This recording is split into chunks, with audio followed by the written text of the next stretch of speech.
নমস্কার বন্ধুরা, love to travel চ্যানেলে আপনাদের স্বাগত জানাই। বুঝতেই পারছেন যে আজকে আবার আমি একটা নতুন জায়গায় বেড়াতে চলে এসেছি। জায়গাটা যদিও নতুন নয়, সবারই পরিচিত, বকখালি। বকখালির এই মুহূর্তে হেনরি আইল্যান্ডে আমি এটা করছি। পরে ডিটেলস ভিডিও আপনি পেয়ে যাবেন ভেতরে। আর আজকে আমার সফর সঙ্গী আমার বাবা আর মা। আজকে আমরা ফ্যামিলি ট্যুরে 3 জন বেরিয়েছি আর হেনরি আইল্যান্ড আমরা এই মুহূর্তে উপভোগ করছি। যাই হোক, ভিডিওটা শুরু থেকে দেখবেন, হেনরি আইল্যান্ড ভিডিওর মধ্যে থাকবে।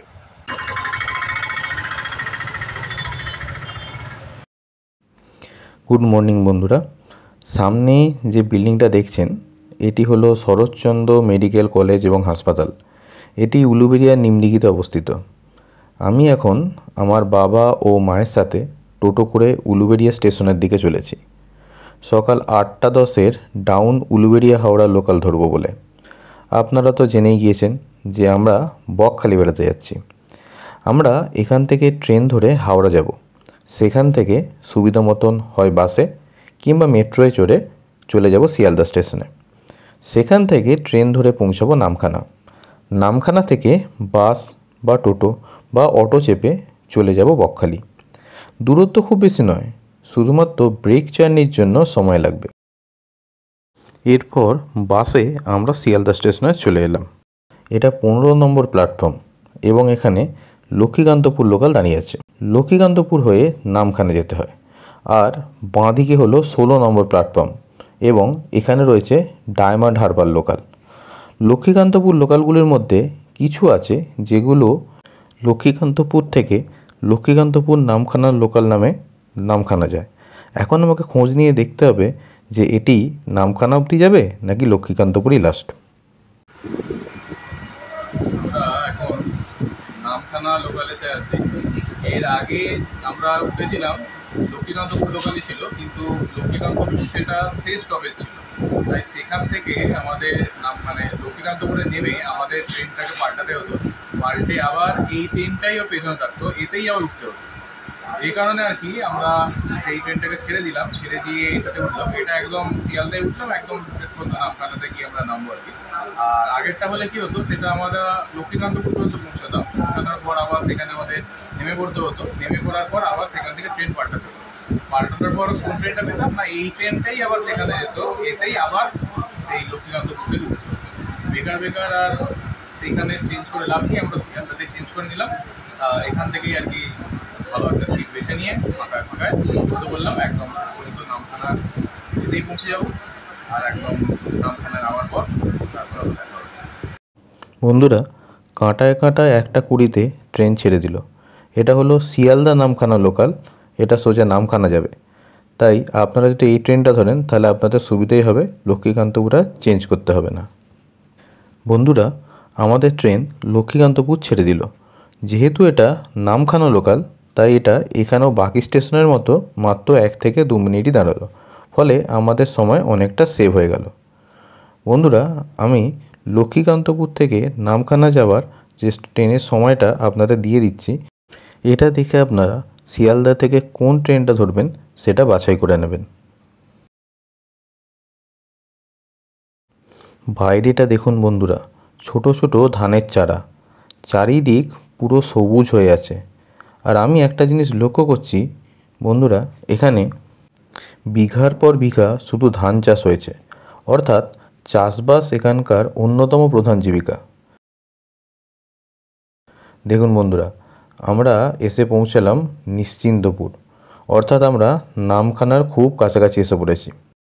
এখন কিন্তু আমার মনের আনন্দ আগের থেকে আরও অনেক বেড়ে গেল, কারণ আর হয়তো ঘন্টা দেড়েকের মধ্যেই আমরা বকখালি পৌঁছে যাব।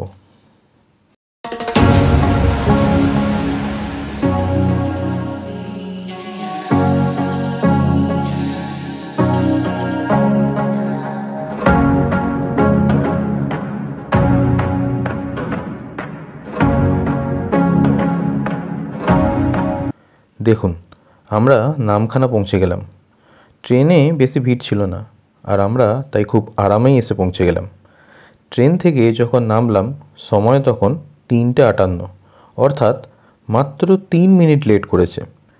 ট্রেন থেকে নেমে 1 নম্বর প্ল্যাটফর্ম ধরে আপনাকে চলে আসতে হবে ঠিক এর মাঝামাঝি জায়গায়, কারণ এখান দিয়েই বেরোবার রাস্তাটা আছে।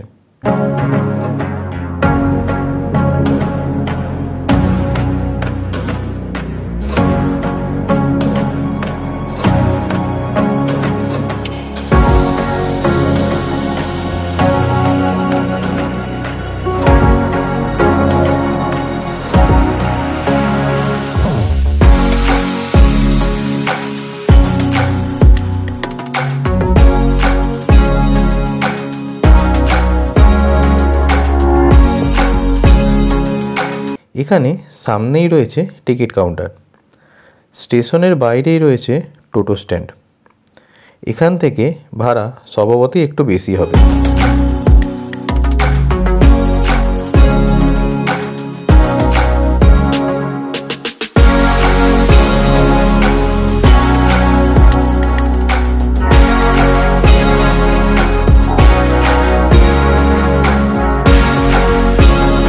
তবে এখন যাত্রী কম থাকায় দরদাম করলে এরাও কম ভাড়াতে যেতে রাজি হয়ে যাচ্ছে। এখান থেকে মিনিট 2-3 হাঁটলেই চলে আসবেন বড় রাস্তায়। সেখানে রয়েছে অটো স্ট্যান্ড এবং একটু দাঁড়ালে বাসও পেয়ে যাবেন। এখানেও টোটো স্ট্যান্ড আছে। বড় রাস্তা থেকে টোটো শেয়ারে গেলে বকখালি পর্যন্ত জনপ্রতি ভাড়া 50 টাকা এবং রিজার্ভ করলে ওই মোটামুটি 200 টাকার মতো চাইছে। তবে আমি কিন্তু অটোতে করে গেলাম, কারণ অটো একবার ভর্তি হয়ে গেলে আর বেশি জায়গা দাঁড়াবার চান্স নেই এবং দ্রুত বেগে পৌঁছে দেবে। নিন, শুরু হয়ে গেল আমাদের নামখানা থেকে বকখালির উদ্দেশ্যে যাত্রা। দেখুন, সুন্দর চওড়া রাস্তা আর একদম প্রায় ফাঁকাই বলা চলে। আর আমাদের অটো প্রথম থেকেই বেশ জোরেই চলতে শুরু করেছে। মনে হয় বেশ তাড়াতাড়ি আমরা পৌঁছে যাব।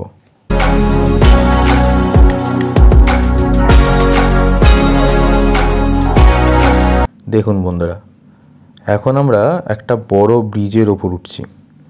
এই ব্রিজের নিচেই আছে হাতানিয়া দোয়ানিয়া নদী।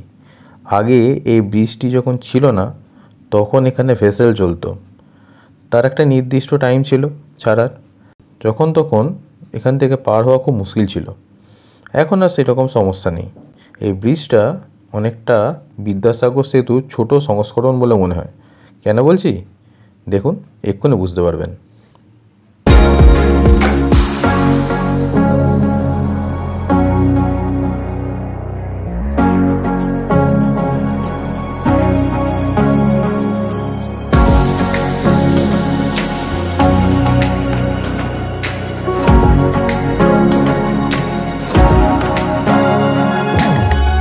কি এবার বুঝতে পারলেন তো কেন আমি বলেছিলাম এটা বিদ্যাসাগর সেতুর ছোট সংস্করণের মতন দেখতে?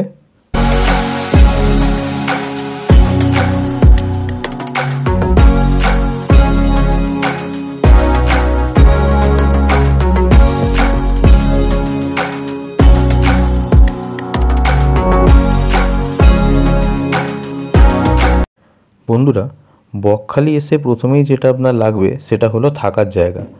অটো স্ট্যান্ডে নেমে ডান দিকে যে গলিটা আছে সেখান দিয়ে ঢুকে 30 থেকে 40 সেকেন্ড হাঁটলেই পেয়ে যাবেন এই হোটেল নেস্ট। আমি এখানেই ছিলাম। ওই যে দেখুন, ওই রাস্তাটা দিয়েই আমরা অটো স্ট্যান্ড থেকে এদিকে এলাম। আর এদিকে আরও 2-3টে হোটেল আপনারা পেয়ে যাবেন। আর এদিকে যে রাস্তাটা চলে গেছে এটা দিয়ে সমুদ্রে যাওয়া যায়, ওই কম বেশি 5 মিনিট হাঁটলেই। চলুন হোটেলে আমার থাকার ঘরটা আপনাদের দেখাই। আর এই যে রাস্তায় হোটেলগুলো দেখালাম, এছাড়াও বড় রাস্তার দুপাশেও কিন্তু অনেক হোটেল আছে। এবং এইমাত্র যে রাস্তাটা আপনাদের সমুদ্রের দিকে এগিয়ে যাচ্ছে দেখালাম, ওটা দিয়ে হাঁটলে পরেও আপনারা সমুদ্রের কাছাকাছি আরও কয়েকটা হোটেল পেয়ে যাবেন। এই যে হোটেলের গ্রাউন্ড ফ্লোরে এই ঘরগুলো দেখছেন, এর মধ্যে অনেকগুলো খালি ছিল। ঘরগুলো 300 টাকা বলছিল। আমার পছন্দ হয়নি। আমি দোতলায় আছি, সেখানে ঘরগুলো মোটামুটি ওই 400 টাকা চাইছে এবং এখানকার এলাকার উন্নয়নের জন্য পঞ্চায়েত থেকে 30 টাকা নেওয়া হয়, সেই হিসাবে 430 টাকা। এখানে অন্য যে হোটেলগুলো আছে সেগুলো তো আরও কম দামে ঘর দিতে রাজি ছিল। প্রথমে আমি একটু অবাক হলেও পরে বুঝেছিলাম এখন ট্যুরিস্ট খুব কম। এই দিককার একটা ঘরে আমি আছি, বেশিরভাগ হোটেলই প্রায় ফাঁকা, তাই এরম অবস্থা। আর এই দিকটাই হলো রাস্তার দিক, এদিকে আশেপাশে অন্য সব হোটেল আছে। এইখানটা একটা ছোট্ট পুকুর আছে, কিন্তু জল একদমই পরিষ্কার নয়। এবার চলুন আমার ঘরটা আপনাদের দেখাই। দেখুন, এই হলো রুম নাম্বার 114। এবার এর চারপাশটা একবার দেখে নিন। খুবই শান্ত এবং নিরিবিলি পরিবেশ। এর আশপাশটা এই শান্ত নিরিবিলি দেখে আমার আরও বেশি পছন্দ হয়েছে। কোনো উপদ্রব নেই, নিশ্চিন্তে থাকুন। চলুন এবার আমরা ঘরের ভেতরটা ঢুকে দেখি।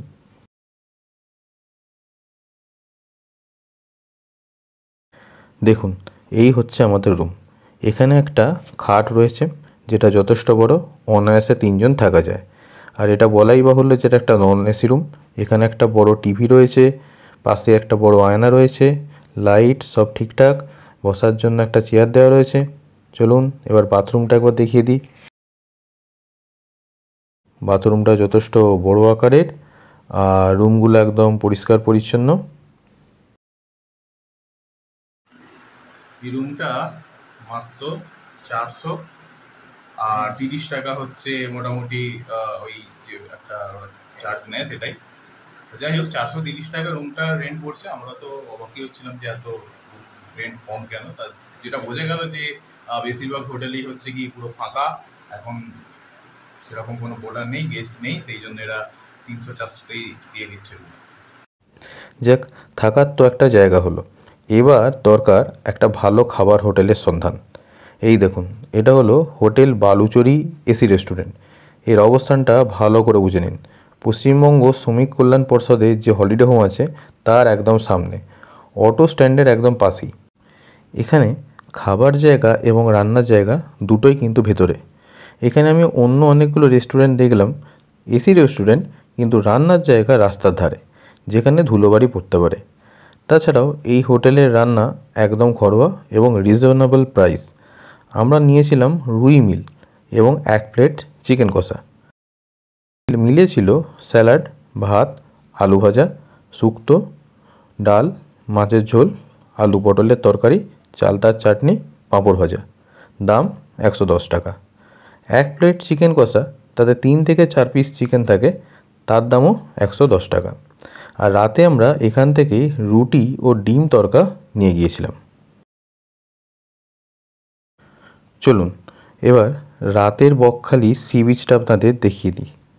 আমরা এখন চলে এসেছি বিচের মধ্যে।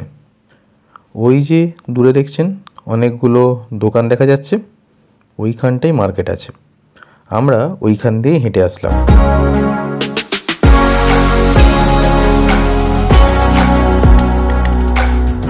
এই সাইডগুলো দেখুন, এই দিকগুলো কিন্তু অন্ধকার। বিক্রেতারাও এখানে আলো নিয়ে ঘুরছেন।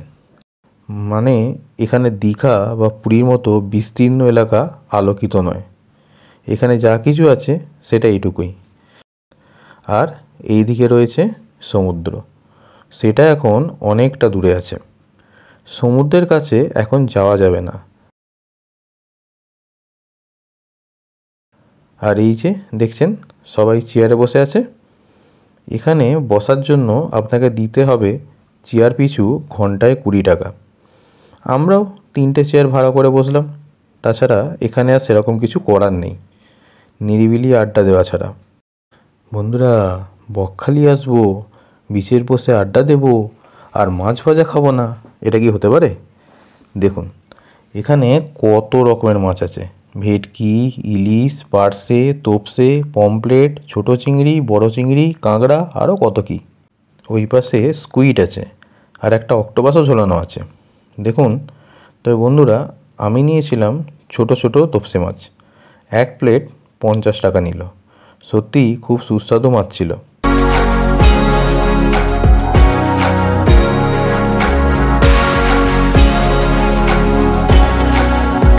দাদাকে মাছ পছন্দ করে দিলেই উনি সেটাকে ধুয়ে নিয়ে এই দিদিভাইকে দিয়ে দিচ্ছেন।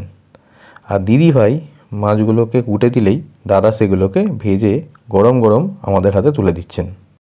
আপনার যেটা মন চায় সেটাই আপনি খান, কারণ আমি এখানে দেখলাম প্রতিটি মাছই ফ্রেশ। পুরনো বা পচন ধরে যাচ্ছে এরকম মাছ কিন্তু এখানে ছিল না। অন্য জায়গাতেও মাছ ভাজা খেয়েছি, কিন্তু এইখানকার মাছ ভাজার টেস্টই আলাদা। যাই হোক বন্ধুরা, বিচে আমরা প্রায় রাত 9:15 পর্যন্ত কাটালাম।